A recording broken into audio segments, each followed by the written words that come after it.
गायत्री महामंत्र एक बार मेरे साथ दोहराओ। ओम भूर्भुवः स्वः तत्सवितुर्वरेण्यं भर्गो देवस्य धीमहि धियो यो नः प्रचोदयात्। जीवन को बहुरंगी और बहुआयाम बनाने के लिए उसकी अपनी विशेषताओं को हमको जगाना होता है। विशेषताएं यदि विकसित हो जाएंगी तो वो अपने आप हमारे जीवन में काम करने लगेंगी। इन विशेषताओं को विकसित करने के लिए ये आवश्यक है कि हम अपने संकीर्ण स्वार्थों को, यहाँ केवल एक बात कहूँगा, मन का स्वभाव है चंचल। वो किसी भी स्थिति में स्थिर नहीं रह पाता, वो चलायमान रहता है। साधक अगर मन को साधने में यानी कि उसको रोकने में, यानी कि उसकी गति ना हो, अपने समय को लगाते रहे तो वो समय बेकार जाएगा, क्योंकि ये रुकेगा नहीं। इसके लिए क्या किया जाए? इसके लिए केवल एक ही रास्ता है, उठने वाले विचार का रस हमारी चेतना को न छुए। उठने वाले विचार का रस हमारी चेतना को स्पर्श ना हो। बस इतना काम अगर आपने कर लिया तो काम बन जाएगा। दोबारा से बोलता हूं, गंदे और अच्छे विचार उठेंगे। अच्छे विचारों को नहीं रोकना है, पर गंदे विचारों को रोकना है। अच्छे विचार आपको खूब स्पर्श करें, आपकी चेतना को स्पर्श करें, परंतु बुरे विचार, उनकी जो रस है वो आपकी चेतना को ना छुए। आप देखते होंगे, अच्छाई के लिए आदमी को बड़ी मेहनत करनी पड़ती है,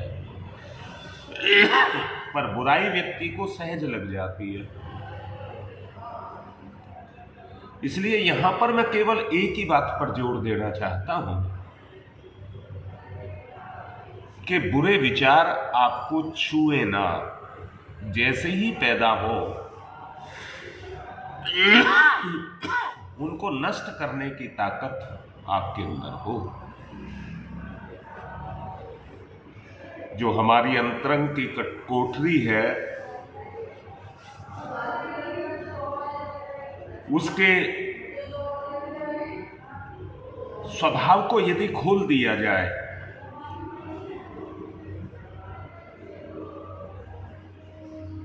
अगर उनको खोल दिया जाए और उससे गुण पैदा हो जाए, त्याग, सेवा, सहायता, प्रेरणा, प्रकाश,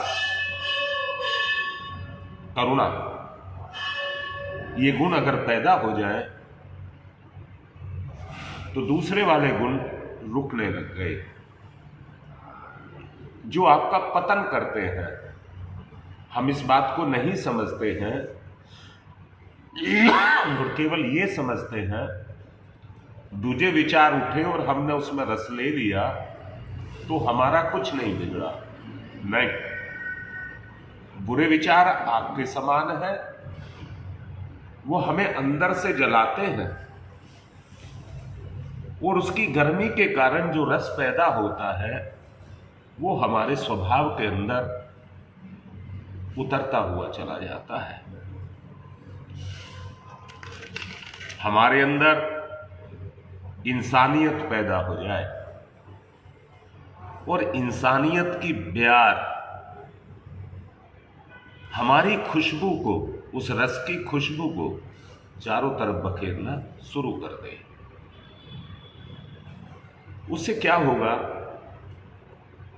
उससे ये होगा कि जो आपका अपनापन है वो दूसरों पर अपने प्रभाव को डालना शुरू कर देगा, और क्या होगा, आपके स्वभाव की ठंडक से उनके अंदर भी वैसी ही ठंडक पैदा होना शुरू हो जाएगी।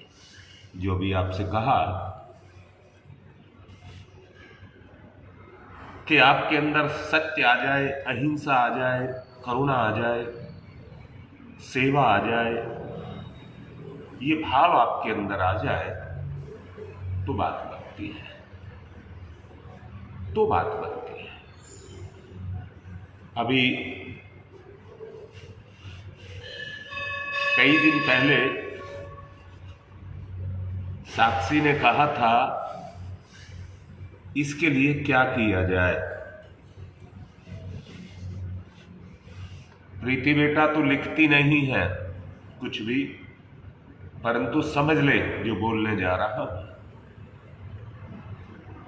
वो ये समझाने जा रहा हूं, कुछ ऐसी चीजें हैं जिनको अपने आचरण में उतार करके हम अपने आप को क्रियाशील कर सकते हैं। उसका सबसे पहला सिद्धांत है, हम दूसरे की पीड़ा को अपनी पीड़ा के समान समझें। जो पिछले दिनों आपको बताया गया, इस संसार में एक भी व्यक्ति ऐसा नहीं है जो उलझनों में फंसा ना हो। अच्छा जरा बताएं, डूबती नाव में कौन बैठना चाहता है? डूबती हुई नाव में कोई बैठना नहीं चाहता, परंतु बचाने का प्रयत्न भी नहीं करता, अर्थात अपनी जान को जोखिम में नहीं डालता। वहां पर आदमी को अपनी जान की पड़ी हुई रहती है, दूसरे की सूझ समझ नहीं आती। इसलिए आपको सबसे पहला जो काम करना पड़ेगा, पर पीड़ा को महसूस करना पड़ेगा, पर पीड़ा को महसूस करना पड़ेगा। और कितना, जितना दर्द सामने वाले को है उतना ही दर्द मुझे भी महसूस हो। ये पीड़ा को एहसास करने का एक रास्ता है। और दूसरा, हम उस प्रयत्न करें, जितना कर सकते हैं प्रयत्न करें कि पीड़ित को पीड़ित ना रहने दिया जाए। उसकी पीड़ा को समझ करके पीड़ा को दूर करने के प्रयास को हम करें। ये पहला सिद्धांत है। देखिए, इसके लिए ना कोई आपको पूजा पाठ करनी है और किसी तरह का कुछ नहीं करना है। ये व्यवहारिक कर्म के द्वारा आपके अंदर आएगी। बस आप इतना कर दें कि दूसरे की पीड़ा को महसूस करें और सेवा के द्वारा ये प्रयत्न करें कि हम उसको पीड़ित नहीं रहने देंगे।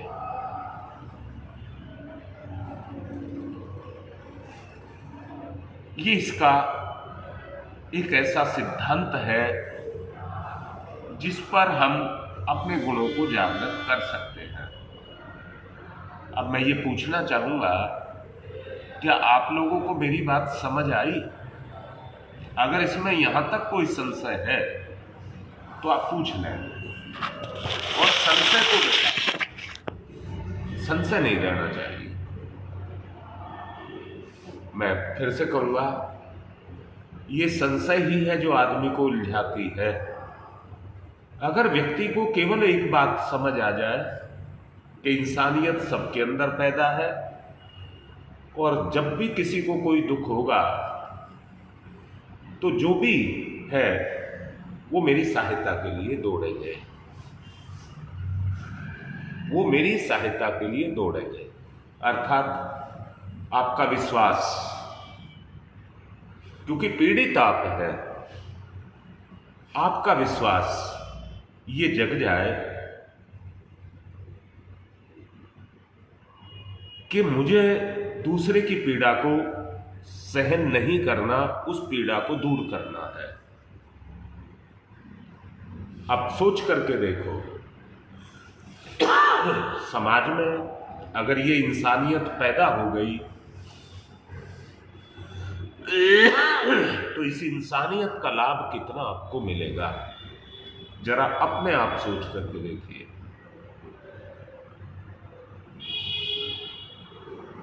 तीसरा इसका जो अगला सिद्धांत है वो यही है कि हम अपने आप से ही पहले से ही दीन दुखियों के दुखों को दूर करने का साधन बनाएं। जितनी संस्थाएं हैं वो इसी आधार पर बनी है। देखिए, कुछ दुख ऐसे हैं कि व्यक्तिगत स्तर पर दूर हो जाते हैं, पर सामूहिक दुखों को दूर करने के लिए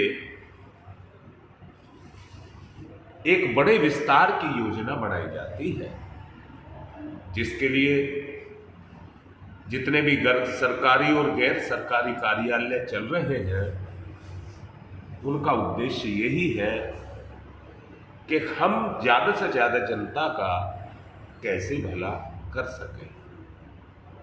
उनका उद्देश्य यही है।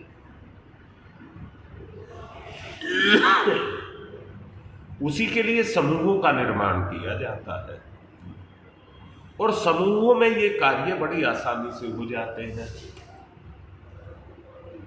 सबकी स्थिति एक सी नहीं होती है। जैसे मैं अभी तुम्हारी मां को डायलिसिस के लिए लेकर के आया हूं, ये एक जैन समाज की अस्पताल है, संस्था है। आप ये सोचिए, जैन समाज तो कितना बड़ा है, पर इस अस्पताल के जो फाउंडर मेंबर है वो 10 है।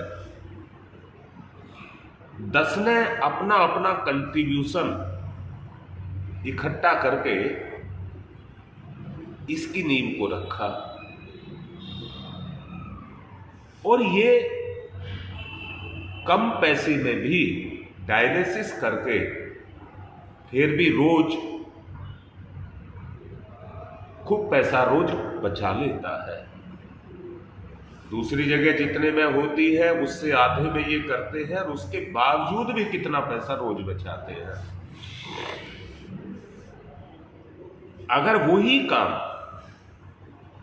व्यक्तिगत स्तर पर किया जाता दुगने से ज्यादा लगता,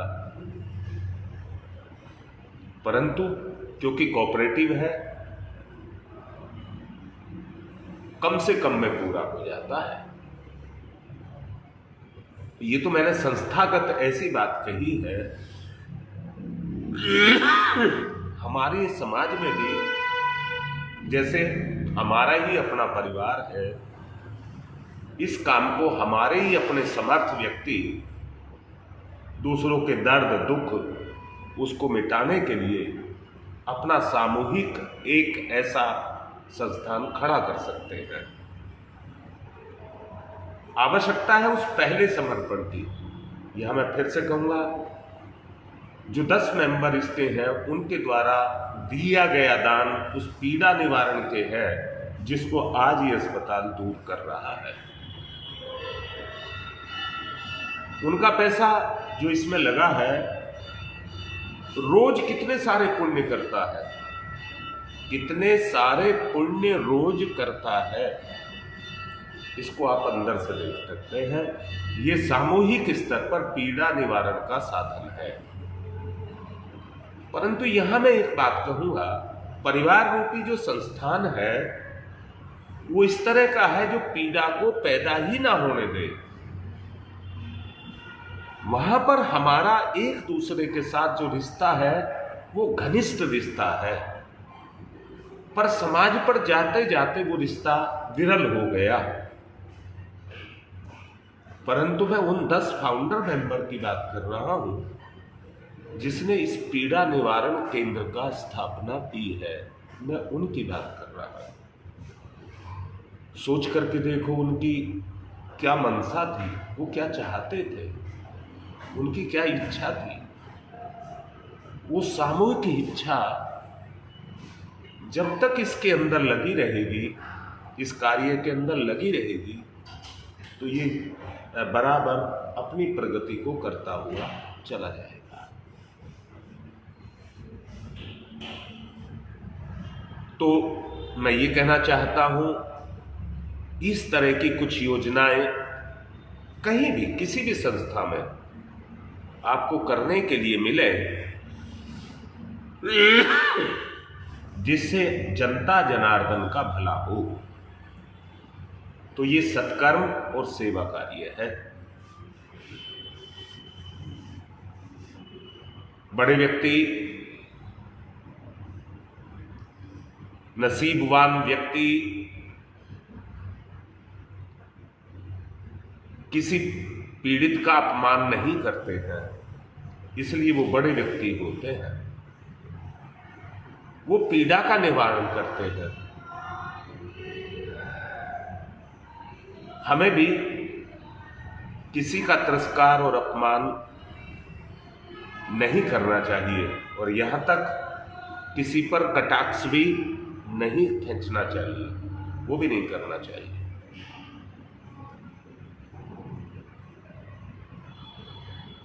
अगर हम इस तरह से चल रहे हैं तो ये इंसान से इंसान बनाने की प्रक्रिया है। ये इंसान से इंसान बनाने की प्रक्रिया है। बात को अच्छे से समझेंगे,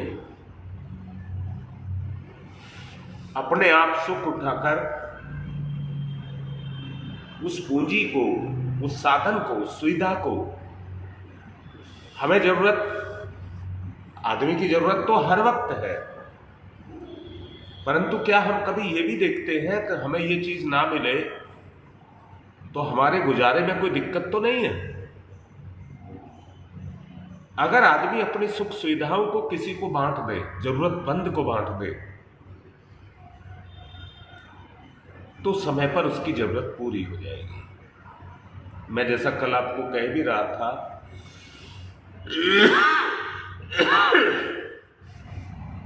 एक दिन डायलिसिस के दौरान तुम्हारी मां को शुगर डाउन हो गई, बहुत ज्यादा डाउन हो गई।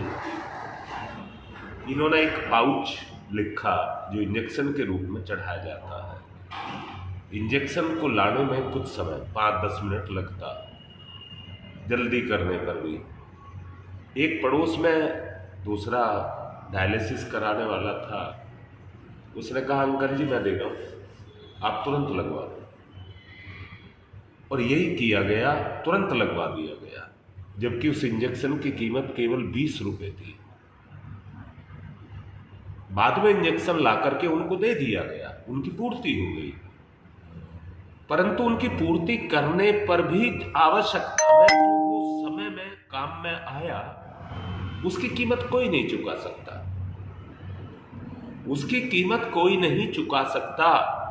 इसलिए अपने सुखों को बांटना चाहिए और औरों की पीड़ा को दूर करना चाहिए।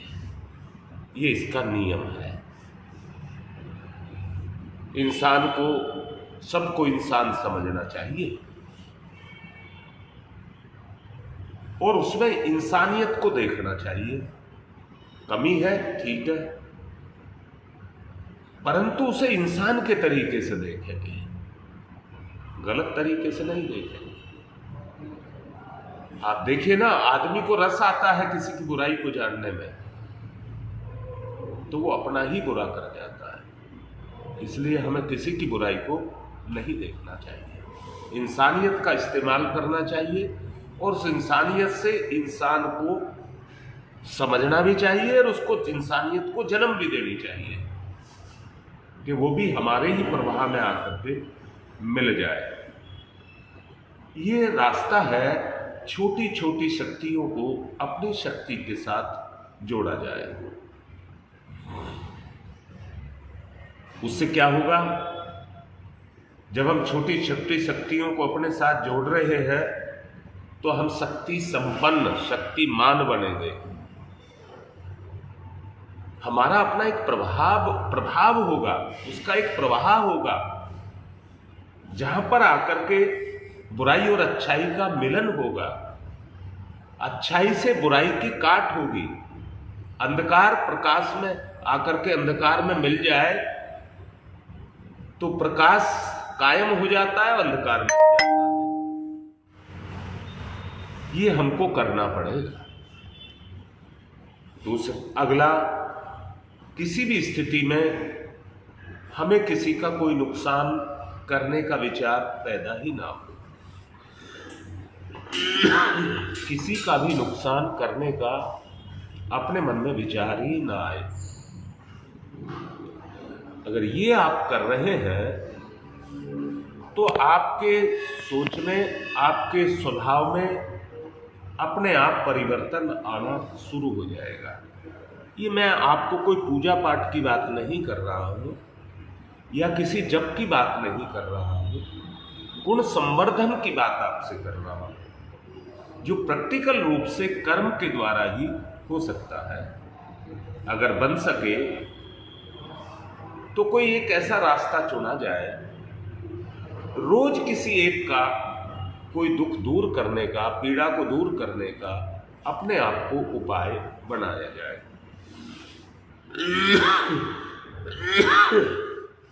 अगर हम पीड़ा निवारण के लिए, कोई भी व्यक्ति जो आपके संपर्क में आ गया, अगर आपने ये काम किया तो पीड़ा निवारण में आपको सुख मिलने लग जाएगा।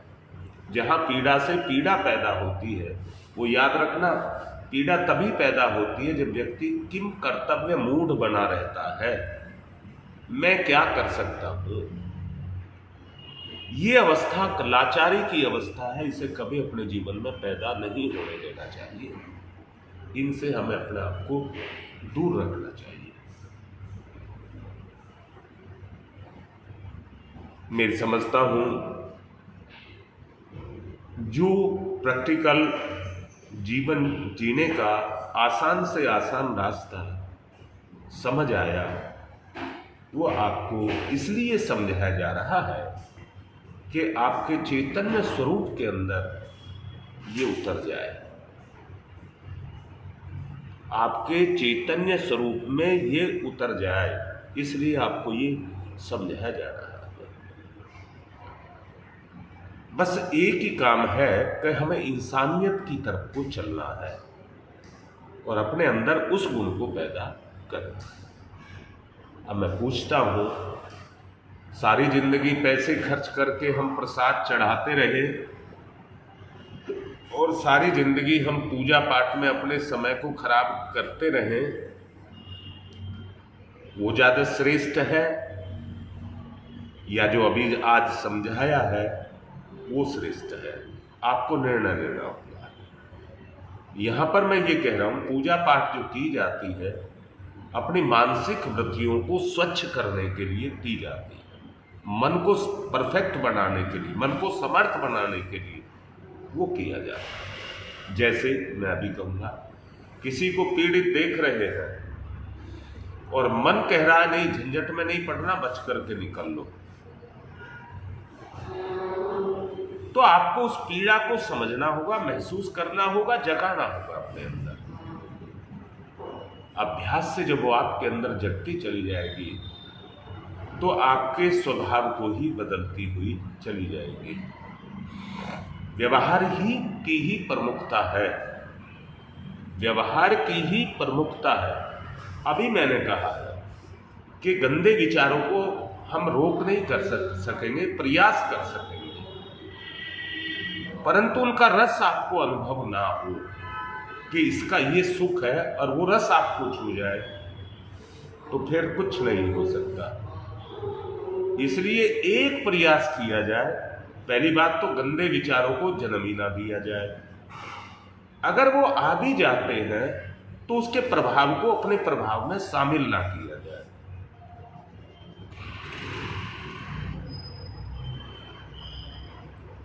बेटा, सविता, ये कहूँगा, एक एक दिन हमारे लिए कितना कीमती है। हम समय की कीमत को नहीं समझ रहे हैं। जैसा रीता लिख रही है, जब ये कर्म बेटा जो तुमने लिखा है ये तभी संभव है, जो मानसिक बोझ आपके ऊपर है जब वो कटने लग जाएंगे, इसी से कटेंगे तो आपके ऊपर एक हल्कापन आने लग जाएगा। और होते होते एक समय ऐसा आएगा, आपकी हिम्मत इतनी बढ़ जाएगी, किसी भी काम को गति देने के लिए, मोड़ने के लिए आप में शक्ति पैदा हो जाएगी।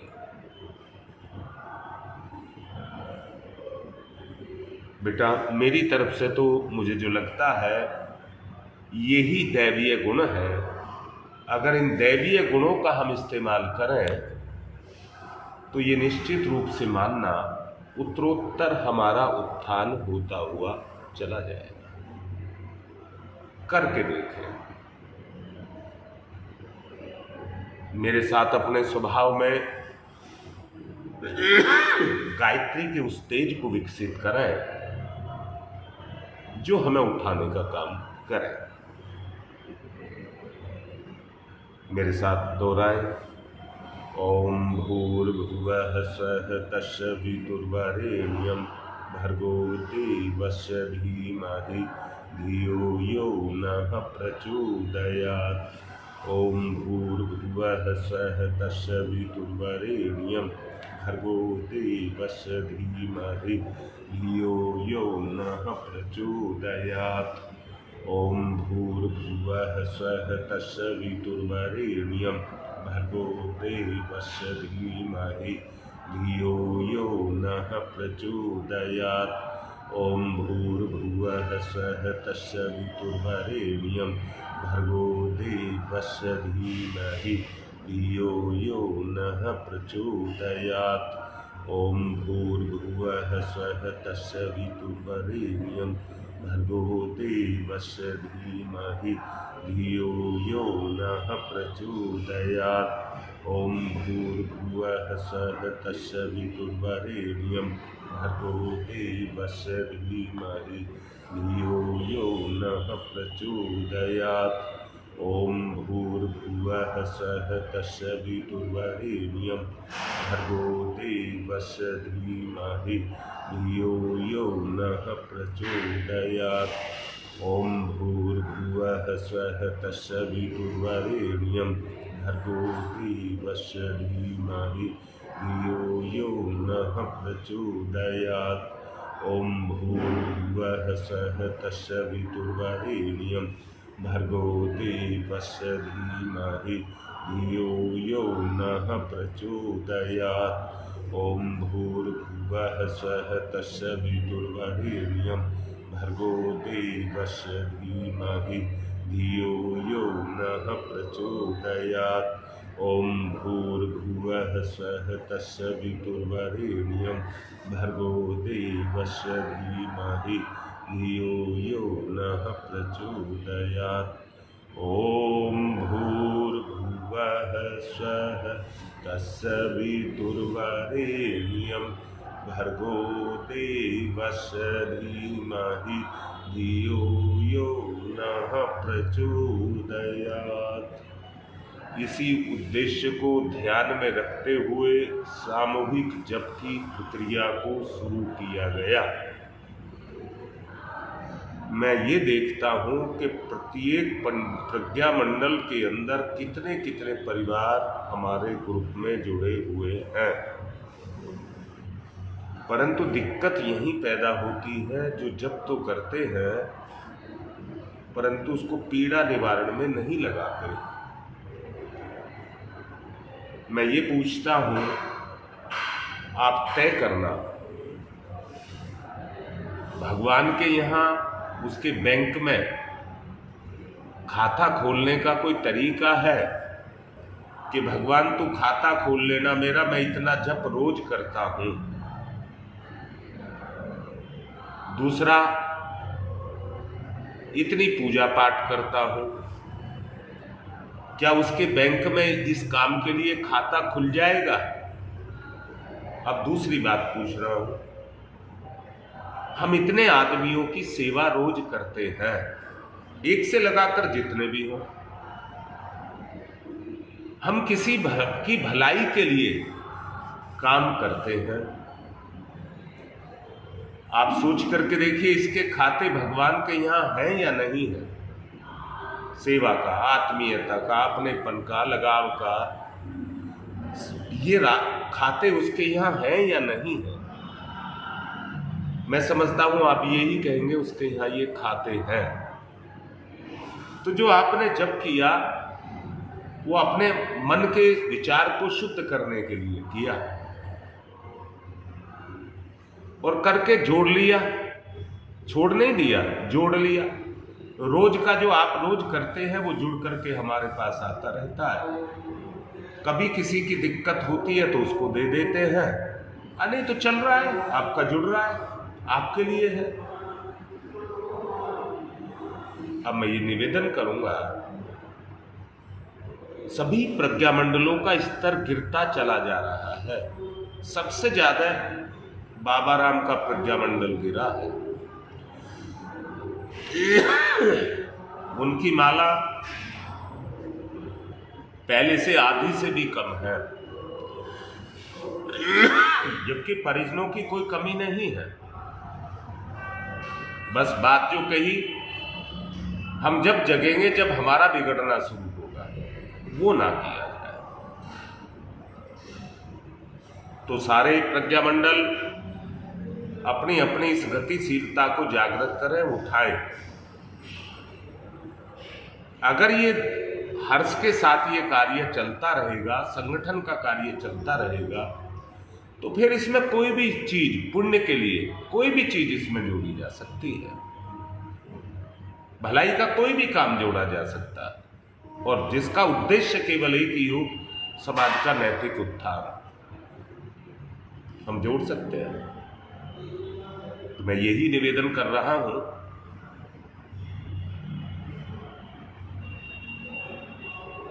कि आप सेवा का कोई भी संकल्प लें और उसको आगे बढ़ाएं।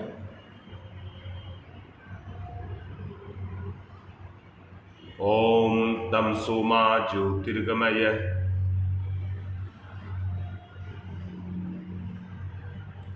ओम तम सोमा ज्योतिर्गमय, ओम तम सोमा ज्योतिर्गमय, असतो मा सद्गमय, असतो मा सद्गमय, असतो मा सद्गमय,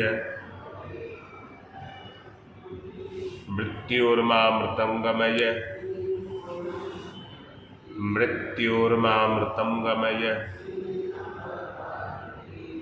मृत्योर्मामृतं गमय, तम सोमा तम सोमा तम सोमा, ज्योतिर्गमय ज्योतिर्गमय ज्योतिर्गमय, असतो मा असतो मा अस्तो मा, सद्गमय सद्गमय सद्गमय, मृत्योर्मा मृत्योर्मा मृत्योर्मा, मृतम गमय मृतम गमय मृतम गमय। दोनों हाथ रगड़िए, मुख पर फिराइए। ये सावरण को उतारेंगे जो अभी तक हम पर चढ़ा हुआ है। धीरे धीरे कमजोर होता जाए, स्वभाव मजबूत होता जाए, ऐसा भाव बना करके इस कार्य को करेंगे। आज की बात को यहीं पर संपन्न कर रहा हूं, और आप लोगों से निवेदन कर रहा हूं, सुदेश की नेहरू विहार से पिछले दिनों से तबीयत ठीक नहीं है भाई, उसकी सब मिलकर के सहायता करो। देखिए, पुण्य का परोपकार का कार्य है, आप करिए, वो ऊंची उठे, अच्छी बने। आज की बात समाप्त।